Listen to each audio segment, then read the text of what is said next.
So in today's video, I'm going to be showing you how to make a mold out of silicone, out of a found object for your pewter mug. So I don't have really access to a bunch of cool stuff. I wanted to use like an antler or a lobster claw, but it's quarantine time, so I can't get any of those things.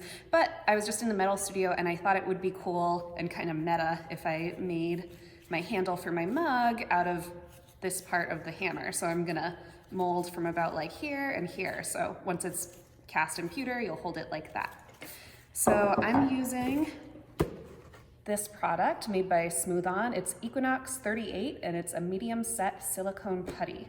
And the reason why I'm using that is because it can withstand high temperatures of, I think it's about up to 500 degrees, and since pewter melts at 450 degrees, that's perfect. So this is the trial size unit that I've got, and a little bit of this goes a long way. So there's part A and part B, and I'm gonna measure those parts out equally. I'm wearing nitrile gloves. Don't wear latex gloves because they can actually inhibit the cure. So I have my scale right here. First, I'm going to grab some of part A, and I'll just take a little bit at a time and then weigh it out on my scale. And depending on what you're making, you may need just a little bit, you may need a lot, just depending on what you're molding. You'll just add a little bit more just in case. Okay, that should be plenty. So this weighs about 55 grams. So close this on up. I'm gonna set the putty to the side. I'm using my same hand to pick that up and put it over here. And then I'm gonna use my left hand to dig out part B. The reason being, even if there's a little bit of residue from my glove and I get it in there, it can cause what's the material that's in here to cure. So I just wanna be sure. Okay. Oh, that's a little too much. Take some away. A little bit more, and that should be good. Oh, put some back. Okay, there we go. Cover this up.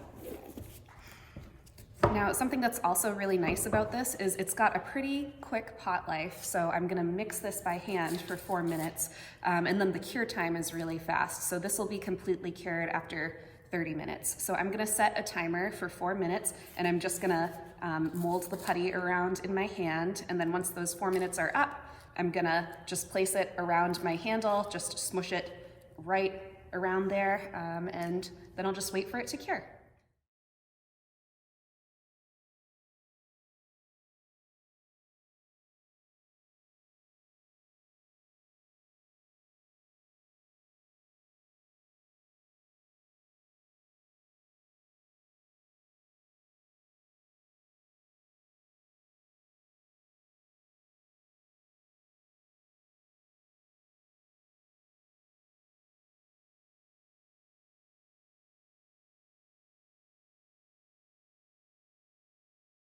There we go.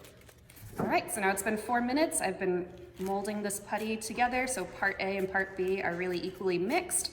One thing that's really handy about this is that it's 2 different colors, so you can see if you have any streaks, you wanna mix it up more. And I'm literally just gonna mold this around my handle, and I'll try to make it as even as possible so I don't really have any thin areas. Like right there, I can see the handle sticking through.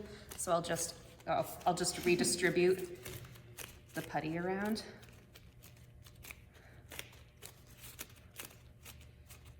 And once it feels like it's nice and consistent and it's covering all the areas you want, then you can just set it aside for about 30 minutes and cut it open. The rubber is now completely cured. While it was curing, I didn't have it just sitting flat on the table like this because I didn't want the putty to stretch or get really thin in the area that it was laying on the table on. So I actually had this elevated with a little counterweight on the handle because this is heavy, so it wouldn't tip over. So just make sure when you set this to the side, you don't literally have it sitting on the putty to avoid thinning that out. And now I'm ready to start cutting this off of my piece. So I've got a couple different kinds of X-Acto knives that work really well. Any sort of sharp small blade like this would be fine. I also have this one that's kind of handy, that's a little like a scalpel.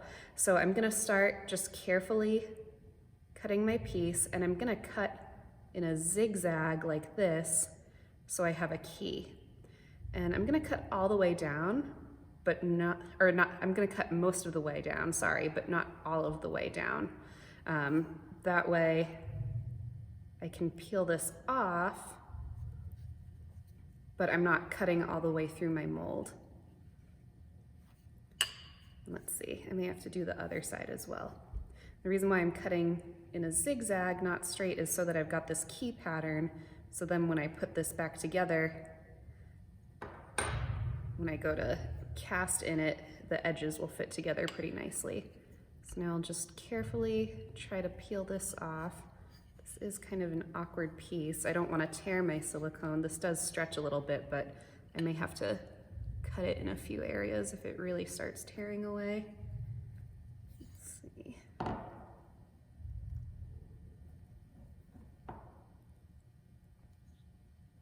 Go over here. Ooh, that tore quite a bit, but not to worry. I should be able to put it back in place just fine.